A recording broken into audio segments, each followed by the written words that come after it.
Hello and welcome to the Melter podcast. I'm Mike Clarkson, and joining me today is fellow English trainer and teacher trainer Simon Marshall. Hello Simon, welcome to Munich.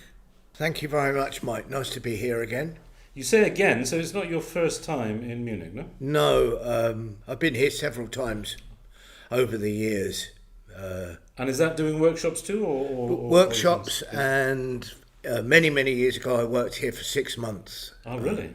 Where did you work? I worked at International House Munich, Right. end of 89 to 90. Right, that's a few years ago now. It is. Things have changed a bit since then, Yeah, I've been back, done a few workshops since then as well over the years. Do you have any contact with the Cambridge Institute? That's where I... No, I don't. Okay, Not okay, no, okay. no, I have not directly. No. Yeah, okay. Anyway, you have brought Yorkshire weather with you this morning, I think. Well, yeah, actually, South Coast weather at the moment. Yeah. I guess they didn't put you up in the same hotel that Harry Kane is staying, no? In the Four Seasons. I was just round the corner. It's very nice. Okay, good. Okay, good. So, Simon, we'll get on to your... I mean, first let me explain to listeners that the main reason for your being here in Munich is that you're doing a workshop entitled Spicing Up Your Coursebook, which sounds interesting, I have to say. We'll get on to that in a moment. But first, I just wanted to ask you a few things about your very interesting sounding background. You've been an English trainer, a teacher trainer, I think, since 2018 or before that? Just give me some background. No, I've actually... I qualified fully to be a teacher in the end of the 70s. And I've been a teacher trainer since the early 80s. Right. So I started teacher training about 1982. Right. And have been involved in CELTA programs, Delta programs, working with overseas teachers of English on methodology courses. Yeah. Okay. You've also had experience, I think, in other sectors. Is that right? I mean, I read something about you were in retail at one point, or No, I once worked in the health service for a short time, working with staff to set their professional goals, but it didn't last very long because I kind of missed teaching and training and the atmosphere of ELT, really. Right. Tell me something in a bit more detail about your actual background. So I read that you were in the Pilgrims. Yeah, that's right. For example, do you want to tell us a little bit about that first? Yeah, I was kind of lucky. Well, very lucky. I worked for International House in Hastings and for quite a long time, and the International House group at International House Hastings were my main formative years with Adrian Underhill and many other colleagues, and then I worked for a very long time with Pilgrims, both of which are famous for humanistic approaches to education. Could you just tell our listeners a little bit what that means? What do you mean exactly with the humanistic approach? Well, really, humanistic psychology takes a very positivistic view of human beings, rather than studies what's wrong with them. It takes which psychoanalysis tends to look at the positive elements of being human and how that can be harnessed to educational methodologies and approaches, and that the whole person, that the student is at the centre of the learning event rather than the materials and the teacher. So it's a kind of more democratised approach to learning, open. So does that mean that the training, the syllabus, etc., is more tailored towards each individual student? Or? Well, it's more student-based. It includes affect, which is the emotional response of the students, and thinking that rather than a syllabus needs to be imposed, that the content and the syllabus comes actually out of the learners themselves, especially with adults, which I've almost exclusively been involved with adult education. You do say that you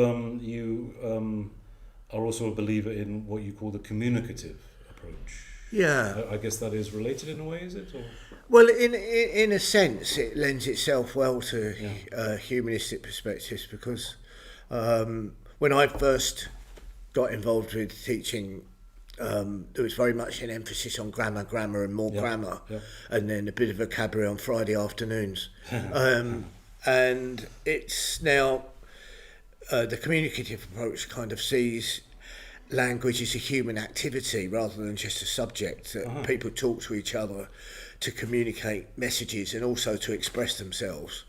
So the classroom became more of a place where people interacted rather than learn tables of verbs and lists of irregular verbs and grammar lists. And so you as the teacher, as the trainer, while this is going on, how much do you actually interact? How much do you kind of stop them and correct them? How much do you... Well, it's a very interesting point, especially in the modern era, that the teacher, rather than seen as an instructor, was more of a what can be very broadly termed a facilitator, where you set activities up, you monitor what the students say, and then you kind of give them feedback on what they say afterwards. Okay. But also there's the tension and the complementary aspect between working on fluency, and you have to focus on accuracy as well, which is the communicative approach is kind of a blend of fluency and accuracy. Okay. Yeah. Okay, good. Did you notice much difference in reactions to these approaches in different countries, different cultures, different languages? Yeah, I mean, some students were actually quite surprised that you wanted them to say anything in the classroom. Okay. You have to especially with that, you have to overcome their fear of making mistakes. Right. So silence for some was preferable to error, and so you're trying to set up a classroom which is secure, where they feel able to express themselves without thinking that they're going to get a mark out of 10 for every. Was that more in Asia that you found that, or was that Yeah, generalisation? I suppose more so, but not exclusively. Okay. In certainly in Northern Europe, in Germany, I found older students very. Is that correct? Is that acceptable? And kind of unpacking the experience they maybe had of learning English at school, where it was very much testing, and maybe them having a negative impression of themselves on the learner having failed in quotation marks, and getting them to free them up to express themselves. Have you actually noticed an evolution, as it were, or a change since like the 80s, 90s? Because one of the things I've noticed just in 20 years, and I think things like the internet are responsible and other things, but there's been a definite change, an improvement in basic levels of students who I mean, I think English is now legion throughout the world, and I think the internet. I notice what you notice. I mean, in a way, I think at the moment, and maybe for the last few years, and certainly in the future, English teachers we're fighting a bit of a battle to maintain our raison d'etre, really. In what way? Well, people learn English through the web. Their songs, music. So, in other words, they kind of don't think they need a teacher anymore? I'm not saying they don't think they need it, but I think that English is... I mean, there's certain countries like Holland and Scandinavia where the kids are taught in English now. And English is on their telly like their own, so it's kind of environmentally available, and they soak it up. They don't learn it. They're quite almost like learn it like so-called native speakers. Yeah. But I've noticed definitely a big change. What's your view on as teachers we sometimes maybe fall into the trap of trying to get our students to be like copies of us, native speakers, where maybe that is not the right approach. Maybe we should be just getting them to be able to communicate with each other. I mean, a lot of the times that students, particularly, I mean, I'm involved in business English. They are involved with people who are not native speakers at all. So it's people from different cultures all speaking English together. They don't need to be native speakers, right? They don't need to be anywhere close to native speakers, right? No, I mean, I think that intelligibility obviously is important in class, but as apparently only 4% of all English communication takes place between native speakers anyway. Only 4%. Wow. Only 4%. Wow. And by far the greatest use of English is between people that don't speak English as their first language. Right. Is by far.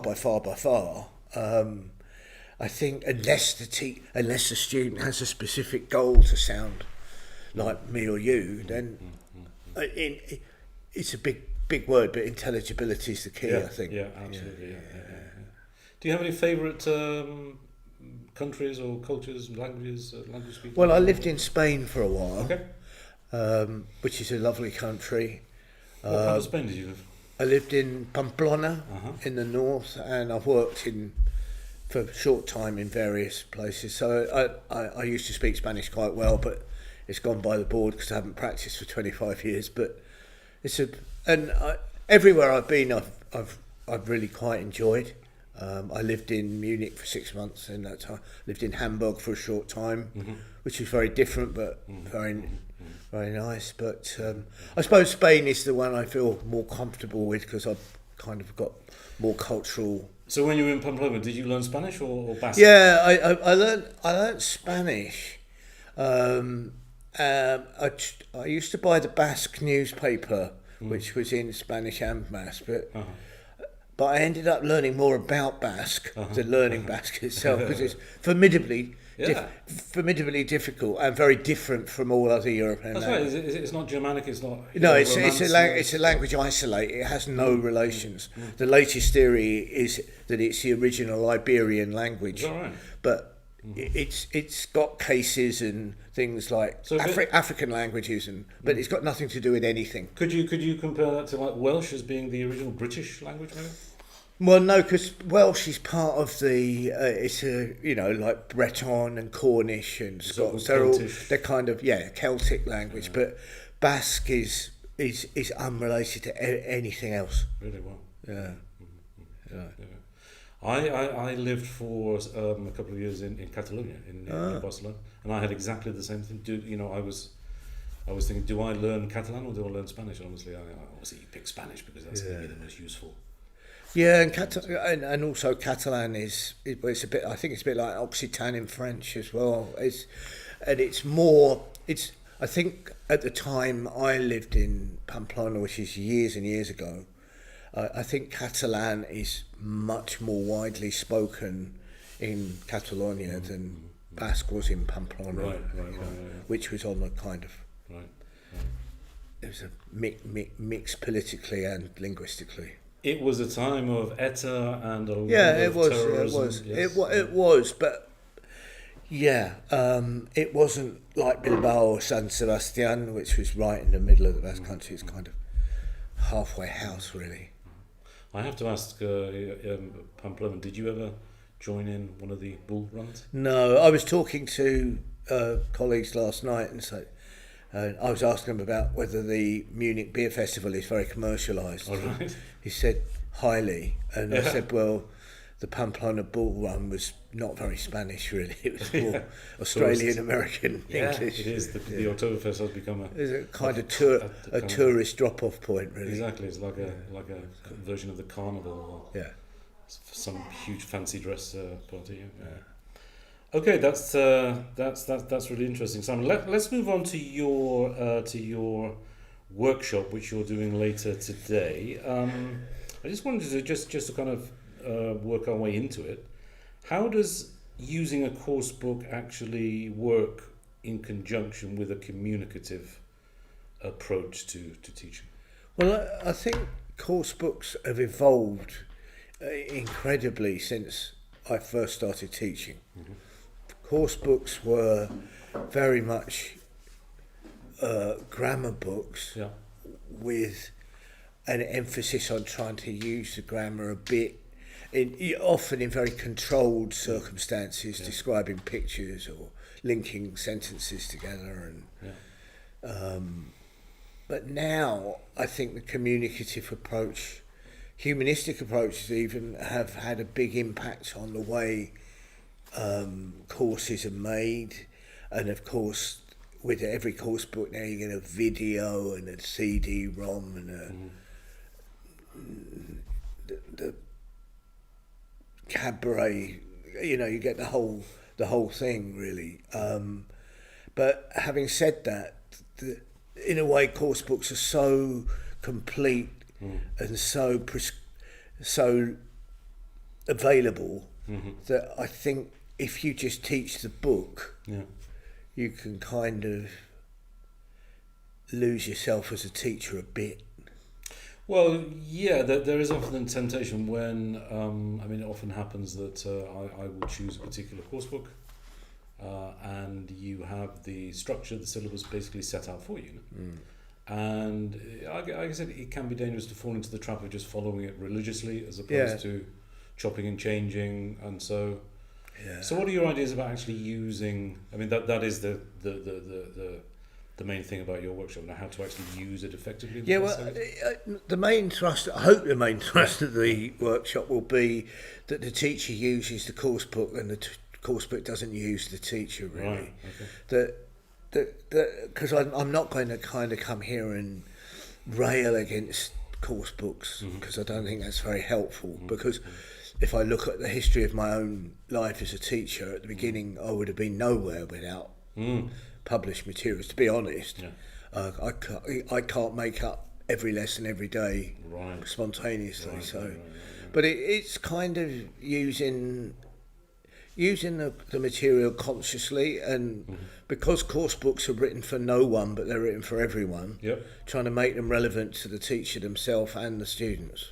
And like you said, chopping bits out, using bits, adding to bits. But you are in favour of kind of choosing one course book at the beginning, using it, or I mean, what I often do is I actually, because I have several books which I think might be useful, I kind of use 3 or 4 in conjunction together. I think it depends on where you work as well, because sometimes teachers have the book chosen for them. That's true. And they have to use it. And the students, well, if the students buy the book, for example, they kind of expect to use it. And maybe with good reason. Well, especially if they've had to pay for it themselves, which can be the case. Yeah, and also if there's nothing to look at home that you've shared with other people in the room, in the class, and with the teacher, you might feel a bit isolated. Really, you might not be able to keep track between classes. I've heard quite a few teachers say that because of the huge variety and amount of materials online, whether it's YouTube, online newspapers, you name it, that you don't really need a course book anymore, and a creative teacher can just pick and choose from anywhere. Basically. I mean, I don't think it's ever. I'm sure language teaching could take place without a course book, and in fact, you may have heard of Dogme, which is a language teaching movement that eschews the use of course books. Dogme, yeah. It's not dogma. No. Well, that's a good question. But no, Dogme was a film movement where you could only use handheld cameras, no incidental music, purity of naturalism, and they took that idea and put it into language teaching. So you only use the learner and the teacher, and incidental, natural prompts to use a language. But I mean, I haven't got time to talk about the whole thing now, but there's some good ideas in it, I think. And when I started, because the course books were so basic, you had to make the rest up anyway, so it's not really new to me. We had to do Dogma. You've mentioned that the fact that course books have evolved dramatically. Huge, I mean, unrecognisably, really. And for the better, yes? I think so, I think so. Admitting that on air might be get me a few brickbats when I go back to the UK. If anyone hears it there.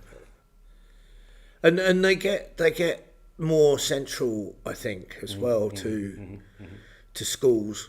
You know, it's a big industry.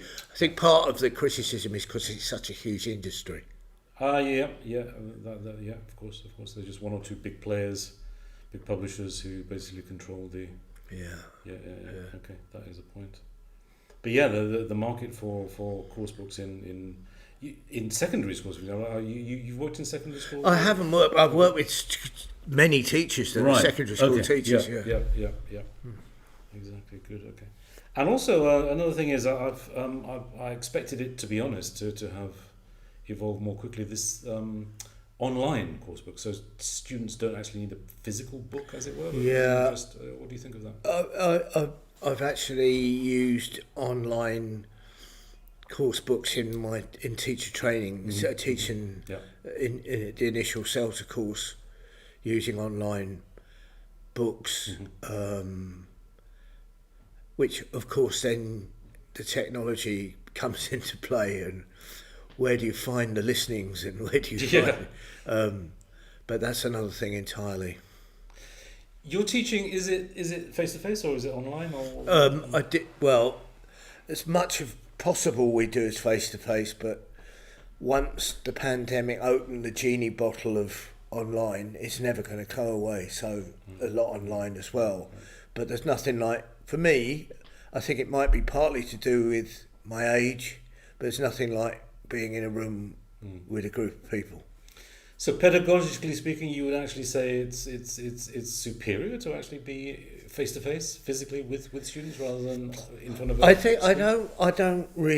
not opting out. I don't want to talk about superior, but I think it would be a grave mistake to think they were the same. Yeah. Okay. Okay. So both have advantages and disadvantages? Yeah, I mean, obviously online opens up availability to people, and maybe people who would be excluded from coming to live classes if they're not able to move about very free, so that's great. Yeah. But if you go back to working with people in a room like we are now, there's just a different feeling for me, and they say for them as well quite often. Yeah. Good. Okay. Anything else you want to say? Because I mean, the listeners not all listeners obviously going to be able to hear your workshop later today. Could you just give us one or two key? Yeah, well, the approach I'm going to take is it's going to be activity based. Okay. It's going to be experiential. I nearly said experimental. It's a Freudian slip. No, it's going to be experiential, of doing some activities, looking at the activity afterwards and saying how it has taken the course book material and changed it a bit, really. Okay. And then trying to get as many activities in during the day and seeing how that applies to using a course book and not using a course book. But I haven't come with an agenda to say throw all your course books away, and I haven't come with an agenda to say buy my latest course book. So it's kind of halfway house, really. Interesting. Good. I'm looking forward to it, I have to say. Okay, just to round things off, Simon. One thing which I'd like to ask all guests on this podcast is if you could give one piece of advice to fellow teachers, what would that be? I'm putting you on the spot a bit. I apologize. One piece of advice to not always do what you've always done, to try and find new materials and new ways of doing things, and be open to change, because change is inevitable, really, and it's taking place at a very quick rate at the moment. Right. That's it, really. Yeah. Excellent. Thank you very much, Simon. That was really interesting. Okay, thank you. I think that just about wraps things up for today. So my thanks again to you, Simon. Thank you. And I'd also like to thank our producer, Randy Perry, and our technical director, Elie Hazeem. So listeners, listen out for another Melter podcast, hopefully soon. I'm Mike Clarkson. Bye for now.